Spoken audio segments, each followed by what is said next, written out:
Hi, INACT Jan 2025க்கான admission notice வெளியிட்டிருக்காங்க. Okay, இப்போ என்ன பண்ணணும்னா நியூவாக இப்போ தான் ஃபர்ஸ்ட் டைம் INACTக்கு அப்ளை பண்ணுறவங்களா இருந்தால் பேசிக் இன்ஃபர்மேஷன்ஸ் ஃபில் பண்ணணும். ரெஜிஸ்டர் பண்ணிவிட்டு பேசிக் இன்ஃபர்மேஷன்ஸ் ஃபில் பண்ணணும். அந்த பேசிக் இன்ஃபர்மேஷன்ஸ் என்னென்னட்டு நான் சொல்கிறேன். ஜஸ்ட் உங்களோட டீட்டெயில்ஸ், உங்கள் நேம், ஃபாதர்ஸ் நேம், அந்த details, address, identification marks and mobile number, photo identity, ஏதாவது ஐடி ப்ரூஃபு, இவ்வளோ தான் பேசிக் இன்ஃபர்மேஷன்ஸ். இதை நீங்கள் ஃபில் பண்ணிடணும். இது October 5 ஈவினிங் 5 PM நீங்கள் ஃபில் பண்ணிடணும். ப்ளஸ் உங்கள் ஃபோட்டோ அண்டு உங்கள் சிக்னேச்சர், உங்கள் தம்ப் பிரிண்ட் கேட்கும். இது எல்லாமே பேசிக் இன்ஃபர்மேஷன்ஸ்லேயே நீங்கள் ஃபில் பண்ணிடணும். சப்போஸ் உங்கள் ஃபோட்டோ ரிஜெக்ட் ஆயிடுச்சு அப்படின்னா அவங்களே எடிட் பண்ணுறதுக்கான விண்டோ ஓப்பன் பண்ணி விடுவாங்க. அந்த டைமில் நீங்கள் அந்த இமேஜஸ் கரெக்ட் பண்ணிக்கணும், சிக்னேச்சர் கரெக்ட் பண்ணிக்கணும், தம்ப் பிரிண்ட் எல்லாம் கரெக்ட் பண்ணிக்கணும். இது October 8 வரைக்கும் டைம் இருக்குது. அதுக்குள்ளே நீங்கள் என்ன கரெக்ஷன் வேணுமோ அது எல்லாமே கரெக்ட் பண்ணிக்கலாம். ஸோ இவ்வளோ தான். October 8க்குள்ளார உங்களோட பேசிக் இன்ஃபர்மேஷன்ஸ் ஃபுல்லாக கம்ப்ளீட்டாக சப்மிட் பண்ணிடணும். நல்லா எல்லாமே கரெக்டாக கொடுத்து சப்மிட் பண்ணிடணும்.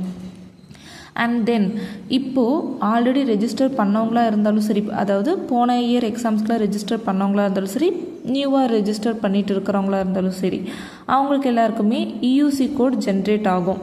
எப்போது அப்படின்னா கம்மிங் செப்டம்பர் 26 அப்போ EUC கோட் ஜென்ரேட் ஆகும். அங்கேயே அந்த 26 செப்டம்பர் அப்போ நம்ம அவங்க எய்ம்ஸில் போய் லாகின் பண்ணிவிட்டு பார்த்தோம்னா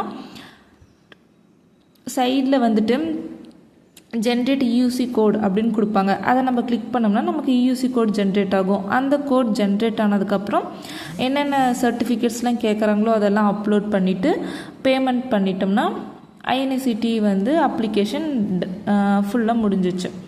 ஸோ 2 சர்டிஃபிகேட்ஸ் இதில் நீங்கள் ரெடியாக வச்சுக்கணும். வேலிடிட்டி பார்த்து ரெடியாக வச்சுக்கணும். ஒன்று OBC சர்டிஃபிகேட், இன்னொன்று EWS சர்டிஃபிகேட்டு. OBC சர்டிஃபிகேட்டில் இருக்கிறவங்க நான் க்ரீமி லேயர் சர்டிஃபிகேட்டாக இருந்தால் அதையும் மென்ஷன் பண்ணி கரெக்டாக எடுத்து வச்சுக்கணும்.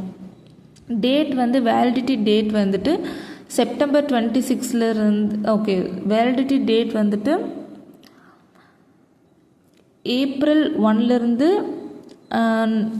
November 10 அதுக்குள்ளே இருக்கணும் அந்த சர்டிஃபிகேட்டோட டேட்டு. EWS சர்டிஃபிகேட்டும் அதே தான், April 1 November 10 வரைக்கும் தான் இருக்கணும். ஓகே, அதுக்கப்புறம் லாஸ்ட் டேட் ஆஃப் சப்மிஷன் எப்போ அப்படின்னா October 24 ஈவினிங் 5 PM சப்மிஷன் எல்லாம் முடிஞ்சிடும். அட்மிட் கார்டு எப்போ ரிலீஸ் பண்ணுவாங்க அப்படின்னா November 4 அன்னைக்கு ரிலீஸ் பண்ணிடுவாங்க. November 10 அன்னைக்கு நம்மளுக்கு எக்ஸாம். So that's it.